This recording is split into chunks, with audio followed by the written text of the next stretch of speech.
జగన్మోహన్ రెడ్డి గారు నిన్నటి వరకు కూడా బెంగుళూరు వెళ్ళి చికిత్స చేయించుకుంటున్నారని చెప్పుకున్నాం. అయితే అక్కడి నుంచి ఢిల్లీకి వెళ్తున్నారనే వార్త వెలుగులోకి వచ్చింది. ముఖ్యంగా పీఎం మోదీ గారిని రహస్యంగా కలిసి ఈ ఇప్పుడు ఏమైతే సమావేశాలు ఉన్నాయో దాని గురించి చర్చించే అవకాశాలు ఉన్నాయని చెప్తున్నారు. అసలు ఏం జరుగుతుంది?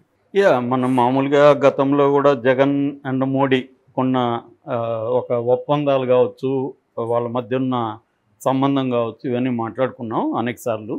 ఎందుకంటే మోడీకి జగన్ పట్ల ముందు నుంచి కూడా వ్యతిరేకత ఏం లేదు. అతనికి మోడీ కానీ ఎవరైనా కానీ వ్యక్తిగతంగా ఎవరి పట్ల మంచిగానో చెడ్డగానో ఉండరు. వాళ్ళకి రాజకీయాలే ఇంపార్టెంట్. రాజకీయంగా ఎవరైనా తనకు ఉపయోగపడతాడు అనుకుంటే వాళ్ళతో మంచిగా ఉంటారు. ఉపయోగపడ్డు ఇబ్బందిగా ఉంది అనుకుంటే వాళ్ళని తొక్కేసేదాన్ని ట్రై చేస్తారు. ఏదైనా అంటే మొన్నటి వరకు చంద్రబాబుకి యాంటీగా మోడీ ఉన్నాడు, జగన్తో ఉన్నాడు. కానీ చంద్రబాబు అవసరం వాళ్ళకి ఏర్పడగానే మళ్ళీ చంద్రబాబుతో కలిశాడు. అంతకుముందు చంద్రబాబును అవినీతి పరుడని, పోలవరం ఏటీఎంగా వాడుతున్నాడని, మామకు వెన్నుపోటు పొడిచాడని ఇవన్నీ మోడీనే మాట్లాడాడు. అట్లాగే ఇతను కూడా మోడీని గురించి భారీ కూడా లేదు మోడీకి అని పర్సనల్ లెవెల్లో కూడా చంద్రబాబు మోడీని అటాక్ చేశాడు. ఇక అమిత్ షా మీద అయితే తిరుపతిలో రాళ్ళు వేయించాడు చంద్రబాబు. సో కానీ వాళ్ళకి అవసరాలు వచ్చినాక ఇద్దరు కలిశారు.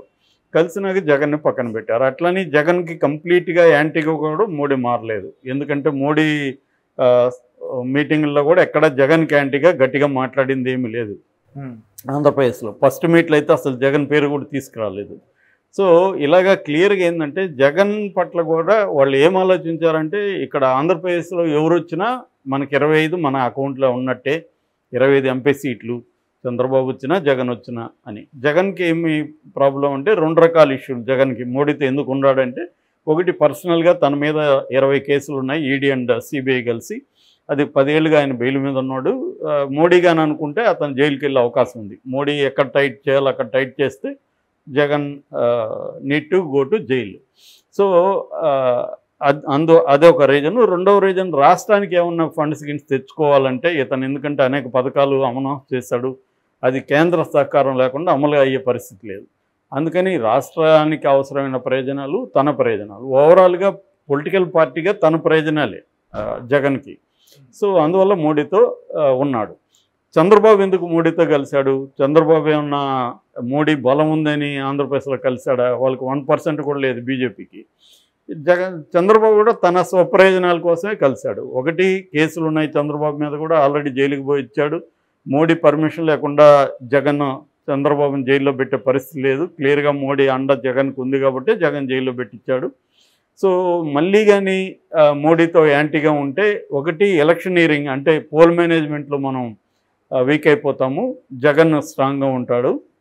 అందుకని పోల్ మేనేజ్మెంట్లో మనకి మోడీ అవసరం ఒకటి. రెండోది ఇన్ కేస్ జగన్ అధికారంలోకి వచ్చినా లేకపోతే మళ్ళీ మోడీ అక్కడ అధికారంలోకి వచ్చినా మనకు మోడీతో యాంటీగా ఉంటే మళ్ళీ మనం జైలుకి పోయే అవకాశం ఉంది. అందువల్ల ఒకటి జైలుకి పోకుండా చూసుకోవాలి, 2 గెలుపు కోసం మోడీ అవసరం. ఈ 2 కారణాలతో చంద్రబాబు కలిశాడు. అయితే ఇప్పుడు అనూహ్యంగా ఎవరో ఊహించని రీతిలో చంద్రబాబు సహాయం లేకుండా మోడీ గవర్నమెంట్ నిలబడే ప్రసక్తే లేదు. ఎందుకంటే ఆంధ్రప్రదేశ్ నుంచి 21 మంది కూటమి నుంచి గెలిచారు. అందులో 16 మంది చంద్రబాబు టీడీపీ వాళ్ళు ఉన్నారు. ఈ 16 మంది లేకపోతే ప్రభుత్వం కూలిపోయే అవకాశం ఉంది, ఎన్డీఏ ప్రభుత్వం. అందువల్ల ఇప్పుడు మోడీ చంద్రబాబు మీద డిపెండ్ అవ్వాలి. అయితే జగన్ పరిస్థితి ఏంటి? అందరూ ఏమనుకున్నారంటే ఇంత ఘోరంగా ఓడిపోయాడు జగన్, 11 మంది కూడా గెలవలేదు, 4 ఎంపీలు వచ్చారు కాబట్టి జగన్ పరిస్థితి అయిపోయింది, ఇంకా జగన్ని జైల్లో పెట్టేస్తున్నాడు అనేది తెలుగుదేశం వాళ్ళు అయితే ఇంక విపరీతంగా ప్రచారం చేశారు. కానీ నెల రోజులైంది, జగన్ మీద కేసులు కూడా ఏమీ లేదు. ఒక రఘురామకృష్ణరాజు ఆయన కూడా చంద్రబాబును అడిగి చేశాడని నేను అనుకోవట్లేదు. ఎందుకంటే తెలుగుదేశం వాళ్ళే రఘురామకృష్ణరాజుకి సంబంధించి నెగిటివ్గా మాట్లాడడం నేను విన్నాను. ఇతను మళ్ళీ మనకు కూడా తలనొప్పి అయ్యేట్టుగా ఉన్నాడని వాళ్ళు మాట్లాడుకుంటున్నారు. అలా పెట్టాడు తప్ప చంద్రబాబు ప్లాన్ చేసుకుని జగన్ మీద ఇప్పటివరకు ఏం కేసులు కానీ ఏమీ ప్లాన్ చేసుకుని పెట్టట్లేదు. అందుకని తెలుగుదేశంలో కూడా చంద్రబాబు మీద అసంతృప్తి ఉంది. నెల రోజులు అయిపోయింది, మీరు ఇప్పటికి కూడా ఏమి చేయకపోతే తెలుగుదేశం వైసీపీ కుమ్మక్కైనా అనుకుంటారని కూడా పోస్టులు పెడుతున్నారు. అంటే చంద్రబాబు మీద తెలుగుదేశం కేడర్లో కానీ మీడియాలో కానీ అసంతృప్తి ఉంది ఈ విషయంలో. ఎందుకు ఇవన్నీ జరుగుతున్నాయి? మోడీతో ఇప్పుడు నిన్న ఒకటి మాట్లాడుకున్నాం, బెంగళూరు వెళ్ళాడు జగన్ అని. 2 వారాల్లో రెండోసారి బెంగళూరు ఎందుకు వెళ్ళాడు జగన్? అక్కడేమీ ఆయనకి కార్యాలయం లేవు, పార్టీ లేదు, అక్కడ ఏమీ లేదు. ఎందుకు పోవాల్సి వచ్చింది? ఒకటి ఏంటంటే అతనికి ఆరోగ్యం బాగాలేదు, ముఖ్యంగా మెంటల్ డిజార్డర్స్ ఉన్నాయి, అందుకని లండన్ నుంచి వచ్చారని తెలుగుదేశం వాళ్ళు ప్రచారం చేస్తున్నారు. దానికేదో ఆయన ఇక్కడికే రావాలని మళ్ళీ లండన్ పోవాలనుకున్నా పోవచ్చు. లండన్ వాళ్ళు వచ్చి వైద్యులు అక్కడికి వచ్చేవాళ్ళు ఇక్కడికి రారా, తాడేపల్లి రారా? కాబట్టి ఇక్కడ క్లియర్గా ఏంటంటే ఇంకేదో ఉంది జగన్కి అనేది ఉంది. ఈ లేటెస్ట్గా మనకు వచ్చిన ఇన్ఫర్మేషన్ అంటే మోడీని కలవడానికి బెంగళూరుకి వెళ్ళాడు. ఎందుకంటే ఇక్కడ ఉంటే సపరేట్ ఫ్లైట్లో పోయినా ఏది జరిగినా తెలిసిపోతుంది. అక్కడ బెంగళూరు నుంచి వెళ్తున్నాడు. అక్కడ తనకి ఆల్రెడీ డీకే శివకుమార్ లాల్తో ఉంటే కూడా స్నేహం ఉంది కాబట్టి వాళ్ళు కూడా హెల్ప్ చేస్తున్నారని. కాబట్టి మోడీ ఎందుకు కలవాలనుకున్నాడు జగన్ని? ఈ జగన్ కలవాలనుకోవడంలో అర్థం ఉంది. ఎందుకంటే జగన్ ఇప్పుడు జైలుకి పోకుండా ఉండాలి. ఒకటి కానీ మోడీ కానీ జగన్ పట్ల సీరియస్గా కానీ ఉంటే, ఆ కేసులు కానీ ముందుకెళ్తే, జగన్ కన్విక్షన్ పడితే జగన్ పొలిటికల్ లైఫ్ అంతమైపోతుంది కన్విక్షన్ పడితే. కాబట్టి అది పడకూడదు, అది ఇంపార్టెంట్ జగన్కి. రెండవది, చంద్రబాబు తన మీద దూకుడుగా వచ్చి తన జైల్లో పెట్టకుండా కూడా మోడీ అడ్డుకోవాలి. ఈ రెండు పర్పస్లు జగన్కి అవసరం ఉంది.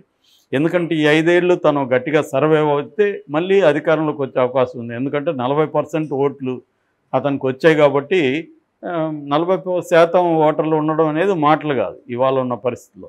కాబట్టి మళ్ళీ అధికారంలోకి రావడం అసంభవం అయితే కాదు, అసాధ్యమైతే కాదు. కాబట్టి సర్వైవ్ అయి ఉండాలి, తన శక్తులనంతా ఇంటాక్ట్గా పెట్టుకోవాలి. ఇది జగన్కు ఉన్న ప్రయోజనం. అందుకని జగన్ అంటే అర్థం చేసుకున్నాం మోడీ ఎందుకు కలుస్తున్నాడు అనుకున్నప్పుడు రాజ్యసభ ఫస్ట్ మనం చూడాలి. రాజ్యసభలో మామూలుగా 245 మంది ఉంటారు, అందులో 20 ఖాళీలు ఏర్పడ్డాయి. ఇప్పుడు అందువల్ల మ్యాజిక్ ఫిగర్ ఏంటంటే 113 ఉండాలి. ఏ బిల్లు పెట్టాలన్నా మినిమం 113 మంది ఆ బిల్లుకి సపోర్ట్ చేస్తేనే బిల్లు పాస్ అవుతుంది. కానీ ఎన్డీఏ కూటమి పరిస్థితి ఏంటి? ఎన్డీఏకి 101 మంది మాత్రమే ఉన్నారు. అంటే 12 మంది రావాలి. ఎందుకంటే రీసెంట్గా 4 వాళ్ళ టైం అయిపోయింది, రిజైన్ చేశారు. అందువల్ల ఎన్డీఏ కూటమికి తగ్గిపోయింది. సో ఇంకా 12 మంది కావాలి. ఇక ఇండియా కూటమికి వచ్చేసరికి 87 మంది ఇండియా కూటమికి రాజ్యసభ సభ్యులు ఉన్నారు. అందులో కాంగ్రెస్కి 26, తృణమూలకి 13, ఆపుకి 10, డిఎంకేకి 10 ఉంది. అది కాకుండా ఇటు ఇండియా కూటమికి ఇటు ఎన్డీఏ కూటమికి చెందని పార్టీలు బీఆర్ఎస్కి 4 ఉన్నాయి. బీఆర్ఎస్ వాళ్ళు కూడా 4 మేము ఇస్తాము, మా కవితను బయటికి పోదని అని ఒక బార్గెనింగ్ అక్కడ జరుగుతుంది. అది కూడా త్వరలో నాకు కొలికి రావచ్చు. ఏఐడిఎంకే వాళ్ళు ఎవరితోనూ లేరు, వాళ్ళకి 4 ఉన్నాయి. వైసీపీ 11 ఉన్నాయి. బీజేడీ బిజు జనతాదళ్ ఒరిస్సా నవీన్ పట్నాయక్ మొన్నటి వరకు బీజేడీ సపోర్ట్ చేసింది బీజేపీని అక్కడ రాజ్యసభలో. కానీ మొన్న వాళ్ళు అసెంబ్లీలో విడిపోయి పోటీ చేశారు. కాబట్టి బీజేడీ మొన్న ప్రకటించింది మేము ఇంకా సపోర్ట్ చేయము అని. సో వాళ్ళకి 9 మంది ఉన్నారు. సో మొత్తంగా చూస్తే ఒకవేళ బీఆర్ఎస్లో 4 వచ్చినా ఇంకా 8 మంది వాళ్ళకి అవసరం అవుతారు. అందుకని జగన్కి 11 ఉన్నాయి కాబట్టి ఈ 11 లేకపోతే బిల్లులు పాస్ అయ్యే పరిస్థితి లేదు. సో ఏ బిల్లు పాస్ అవ్వాలన్నా మోడీకి జగన్ అవసరం ఉంది. అయితే త్వరలోనే 20 ఖాళీలు ఉన్నాయని చెప్పాను కదా, 20 ఖాళీలకు సంబంధించి ఎలక్షన్లు కూడా ఉన్నాయి. అందులో అస్సాం, బీహార్లో 2 ఉన్నాయి. హర్యానా, రాజస్థాన్, ఎంపీ, తెలంగాణ, త్రిపుర వీటిలో ఒక్కొక్క స్థానం ఉంది. 20లో ఒక 9 వరకు బీజేపీ గెలుచుకునే పరిస్థితి ఉందని చెప్తున్నారు. ఏదేమైనా వాళ్ళకి మంచి మెజార్టీ అయితే లేదు. బిల్లులు పాస్ అవ్వాలంటే జగన్ అవసరం ఖచ్చితంగా ఉంది. సో అందుకని మోడీ జగన్తో డీలింగ్స్ చేయాల్సిన అవసరం ఉంది. రెండోది, ఇది షార్ట్ టర్మ్ ప్లాన్. లాంగ్ టర్మ్లో సౌత్ ఇండియాలో కానీ ఆంధ్రప్రదేశ్లో ముఖ్యంగా బీజేపీ సొంతంగా బలపడాలన్న ఒక స్కీమ్ అయితే ఉంది. దానికి వాళ్ళ ప్లాన్ ఏంటంటే కమ్మా కాపు కాంబినేషన్ని మనం బీజేపీ ఓన్ చేసుకోవాలనేది వాళ్ళ ప్లాను. ఇప్పుడు కమ్మా కాంబు కాంబినేషన్తోనే చంద్రబాబు అధికారంలోకి వచ్చాడు. రేపు చంద్రబాబు ఆల్రెడీ ఆయనకి 75, సో ఇంకొక 5 ఏళ్లతో 80 వచ్చేస్తుంది. ఇంత స్ట్రాంగ్గా ఉండడు ఆయన. కాబట్టి ఇంకా లోకేష్ ఇప్పటికీ నాయకుడిగా ఇండిపెండెంట్గా ఎదగలేదు. కాబట్టి కమ్మా కాపు కాంబినేషన్ కానీ మనం సెట్ చేసుకోగలిగితే, ఎట్లాగూ పవన్ కళ్యాణ్ బీజేపీ కంట్రోల్లోనే ఉంటాడు, ఇంకా కావాల్సిన వాళ్ళకి కమ్మాలో ఆల్రెడీ పురంధరేశ్వర్ ఉంది, ఎన్టీఆర్ కూతురు, జూనియర్ ఎన్టీఆర్ని కూడా రంగంలోకి దింపే అవకాశం ఉంది. ఇది లాంగ్ టర్మ్ ప్లాన్ బీజేపీకి. సో ఈ ప్లాన్లో తెలుగుదేశాన్ని తొక్కేయడమే వాళ్ళకి కావాల్సింది. అందుకని జగన్ అనే ఒక వ్యక్తి వాళ్ళకి కావాలి, ఒక ఫోర్స్ వాళ్ళకి ఉండాలి అలాగా. ఇది వాళ్ళ స్ట్రాటజీ లాంగ్ టర్మ్లో. షార్ట్ టర్మ్లో ఏమో ఇమ్మీడియట్గా రాజ్యసభ, అట్లాగే రేపు పొద్దున ఏ నితీష్ బయటకు వెళ్ళినా కూడా గవర్నమెంట్ పడిపోకుండా ఉండాలంటే జగన్కి కూడా 4 ఉన్నారు కాబట్టి లోక్సభలో, అది కూడా ఇంపార్టెంటే. సో అందుకని వాళ్ళు నిన్న మనం విజయసాయిరెడ్డి ప్రెస్ మీట్లో కూడా కాన్ఫిడెన్స్ చూసాం మనం. మళ్ళీ మేము అధికారంలోకి వస్తాం, మధ్యంతర ఎన్నికలు వచ్చినా కూడా మేము వస్తాను, మధ్యంతర ఎన్నికల పదం ఎందుకు వాడాల్సి వచ్చింది,